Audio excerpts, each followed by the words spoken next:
+2 എത്തി. +2ൽ എന്തെങ്കിലും ഒന്ന് എടുക്കണ്ടേ എന്ന് വിചാരിച്ച് ഞാൻ പോയി എടുത്തതോ ഹ്യൂമാനിറ്റീസ്. അതായിരുന്നു എന്നെ സംബന്ധിച്ചിടത്തോളം എളുപ്പമുള്ള വിഷയം.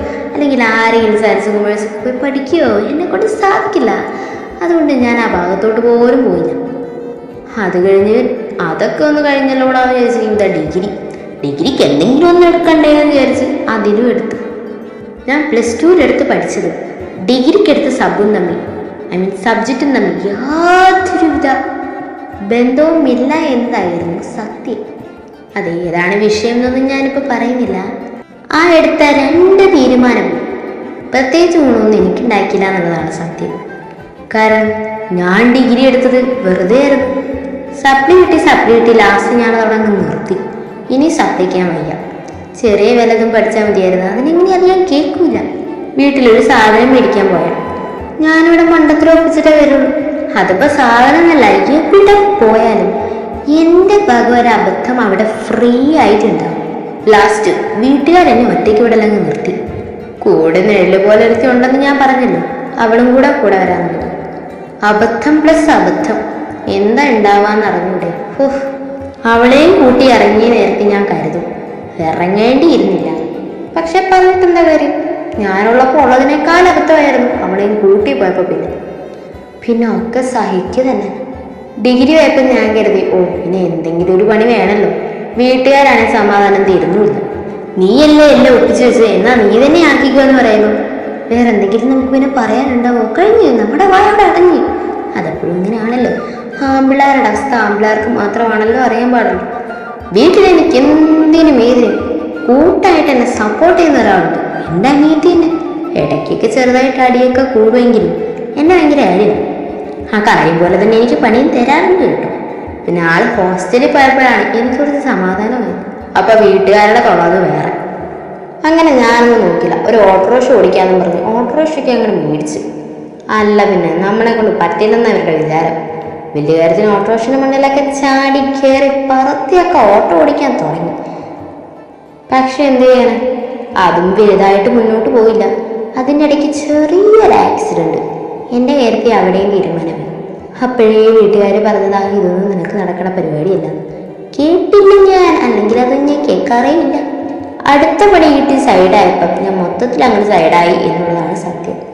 അതിൻ്റെ ഇടയ്ക്ക് ഞാൻ പെൺകൊച്ചിനെ ലൈൻ വലിക്കുന്നുണ്ടായിരുന്നു. ആ ലൈനും കൂടെ അത് മുറിച്ചു വിട്ട് ഇനി അടുത്ത വേറെന്തെങ്കിലും പണിയില്ലാതെ ജീവിക്കാൻ പറ്റൂല എന്നുള്ള എൻ്റെ ഒരു ചിന്ത. അതല്ല, ഈ ലോകത്ത് പണി വേണമല്ലോ, അതാണല്ലോ ഇപ്പോഴത്തെ അവസ്ഥ.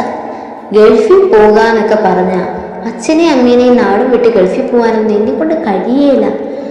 അതുകൊണ്ട് തന്നെ ഞാൻ ആ മോഹത്തിലേക്ക് പോയില്ല, അതാണ് സത്യം. എന്നെ പിന്നെ വീട്ടുകാരും വലിയ നിർബന്ധിക്കാനൊന്നും നിന്നില്ല. അവർക്കറിയാം എന്നിട്ടും കാര്യമൊന്നും ഉണ്ടാവില്ല. അങ്ങനെ എനിക്ക് കുറച്ച് കണക്കും കാര്യങ്ങളൊക്കെ അറിയുന്നത് കൊണ്ട് ഒരു പട്ടിപ്പലിശക്കാരുടെ കൂടെ ഞാൻ അങ്ങോട്ട് കൂടി. ആദ്യമൊന്നും വലിയ കുഴപ്പമൊന്നും ഉണ്ടായിരുന്നില്ല. അല്ലെങ്കിൽ എൻ്റെ കാര്യത്തിലല്ല അങ്ങനെയാ, ആദ്യം വലിയ കുഴപ്പമൊന്നും ഉണ്ടാവില്ല. അത് കഴിഞ്ഞിട്ടേ കുഴപ്പങ്ങളൊക്കെ ഉണ്ടാവും. അങ്ങനെ ഒരു ദിവസം ഞാൻ പലിശ മേടിക്കാൻ പോയതാ. ഞാൻ പലിശ ചോദിച്ച് കുറച്ച് 2 ഡയലോഗ് പറഞ്ഞു. നിങ്ങൾ ഇനി തന്നില്ലേ കൊന്നുകളയെന്നൊക്കെ ആയിരുന്നു എൻ്റെ ഭീഷണി. ചുമ്മാ നമ്മളെ പൈസ ഇട്ട് അങ്ങനെ പലതും പറയുമല്ലോ. അങ്ങനെ ഞാനും പറഞ്ഞു. അങ്ങനെയൊക്കെയാണ് വട്ടിപ്പലിശക്കാരുടെ ഡയലോഗ് എന്നാണ് എന്നോടൊരു ചേട്ടൻ പറഞ്ഞത്. അതേപോലെ ഞാൻ ചെയ്തുള്ളൂ. പക്ഷെ പറഞ്ഞിട്ടെന്താ കാര്യം? അവരെ കൊല്ലുമെന്ന് ഞാൻ പറഞ്ഞുകൊണ്ടാണ് തോന്നുന്നു അവരങ്ങോട്ട് ആത്മഹത്യ ചെയ്തു. തീർന്നില്ലേ ആത്മഹത്യ പ്രേരണ എൻ്റെ പേരിൽ? അവരത് കുറിപ്പായിട്ട് എഴുതിയും കൂടെ വെച്ചു. കഴിഞ്ഞില്ലേ? അങ്ങനെ പിന്നെ കുറച്ച് കാര്യം ജയിലിൽ. അങ്ങനെ ചെയ്ത പണി ഒക്കെ മുട്ടിന് പണി കിട്ടിക്കഴിഞ്ഞപ്പം ഞാൻ വീട്ടിൽ അടങ്ങി അങ്ങോട്ട് ഇരിക്കാൻ തുടങ്ങി. അപ്പോഴേക്കും അടുത്തത് നിനക്ക് 10-20 വയസ്സല്ല 28 വയസ്സായി, ഇതുവരെ ഒരു പെണ്ണ് കിട്ടിയിട്ടില്ലത്. പണിയില്ലാത്തൊരുത്തിന് പെണ്ണ് കിട്ടുമോ? അത് വീട്ടുകാരോട് പറഞ്ഞിട്ട് കാര്യമുണ്ടോ, നാട്ടുകാരോട് പറഞ്ഞിട്ട് കാര്യമുണ്ടോ? അതൊന്നും എനിക്കറിയില്ല. എങ്ങനെയെങ്കിലും ഒരു പണി വേണം. പിന്നെ അതിനുള്ള ഓട്ടപ്പച്ചിൽ പിന്നെയും തുടങ്ങി. അങ്ങനെ ഞാനൊരു ഷോപ്പിൽ കയറി. പക്ഷെ അവിടെ വരുന്ന കസ്റ്റമേഴ്സ് എന്നോട് മാന്യമായി പെരുമാറുന്നില്ല എന്ന് എനിക്ക് തോന്നിയപ്പോൾ അറിയാതെ എപ്പോഴും എൻ്റെ കൈവിട്ടെന്ന് പോയി. അവരെന്തോ ചൂടായി എന്ന് പറഞ്ഞപ്പോൾ ഞാനും അതേപോലെ ചൂടായി പറഞ്ഞു. കഴിഞ്ഞില്ലേ? എന്നോട് അവിടുത്തെ കടക്കാരൻ പറഞ്ഞു, ഇനി നിന്നെ ഈ മൂലയ്ക്ക് കണ്ട ഞാൻ വെച്ചേക്കല്ല, ഇറങ്ങിപ്പോയിക്കോളെ. ആ കസ്റ്റമേഴ്സ് ഒരു ഐഫോൺ മേടിക്കാൻ വന്നത് കൊണ്ടാണെന്ന് തോന്നുന്നു. ആ പൈസ അടച്ചിട്ട് പോയാൽ മതി എന്നായി. അത് പിന്നെ കേസായി, കുറച്ചൊക്കെയായി. എന്താ പൊന്നേ. അങ്ങനെ അതും ഒരു വഴിക്കായി. വീട്ടിൽ നിനക്കുള്ള പൈസ വേണമല്ലോ. അങ്ങനെ വീട്ടുകാരെന്നെ കൊണ്ട് മടുത്തു എന്ന് തന്നെ പറഞ്ഞു.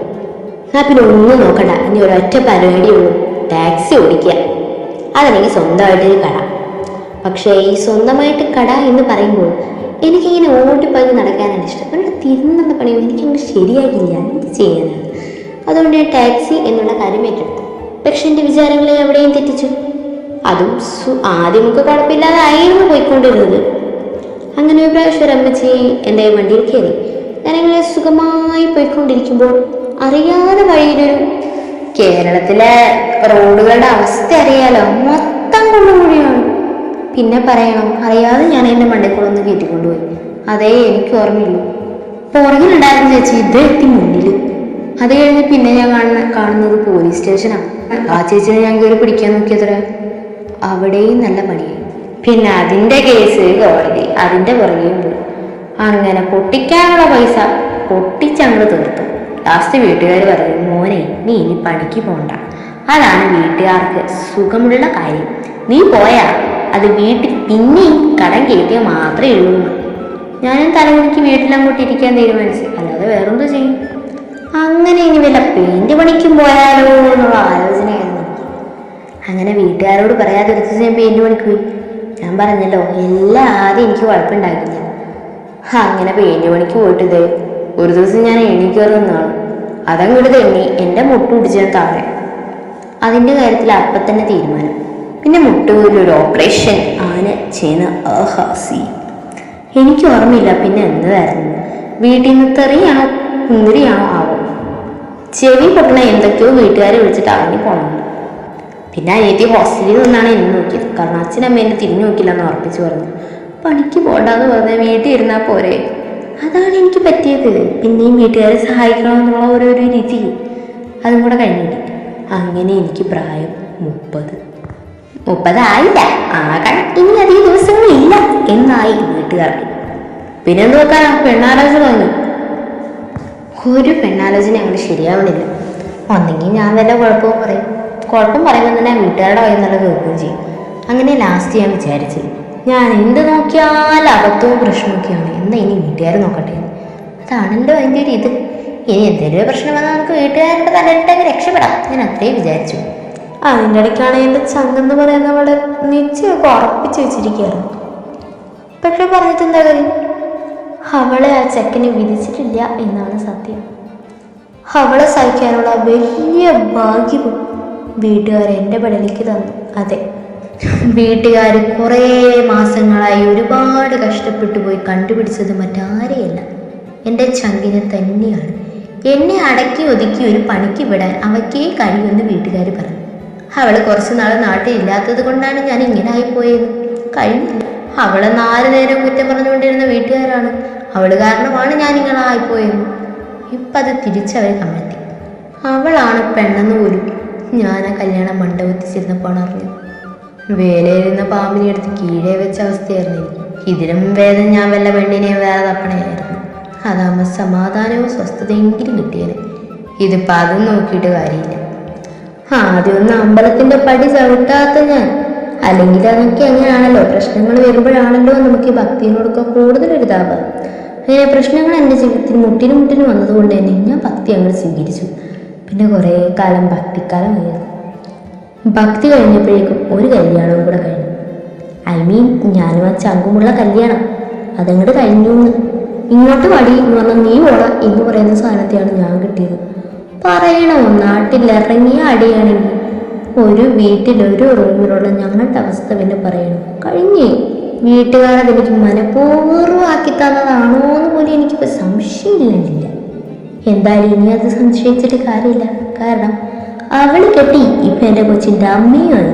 ഞങ്ങളുടെ കല്യാണം കഴിഞ്ഞിട്ട് ഇപ്പം 6 വർഷവും കഴിഞ്ഞു. എത്ര പെട്ടെന്ന് ആ മാസവും വർഷമൊക്കെ പോകുന്നേന്നാ.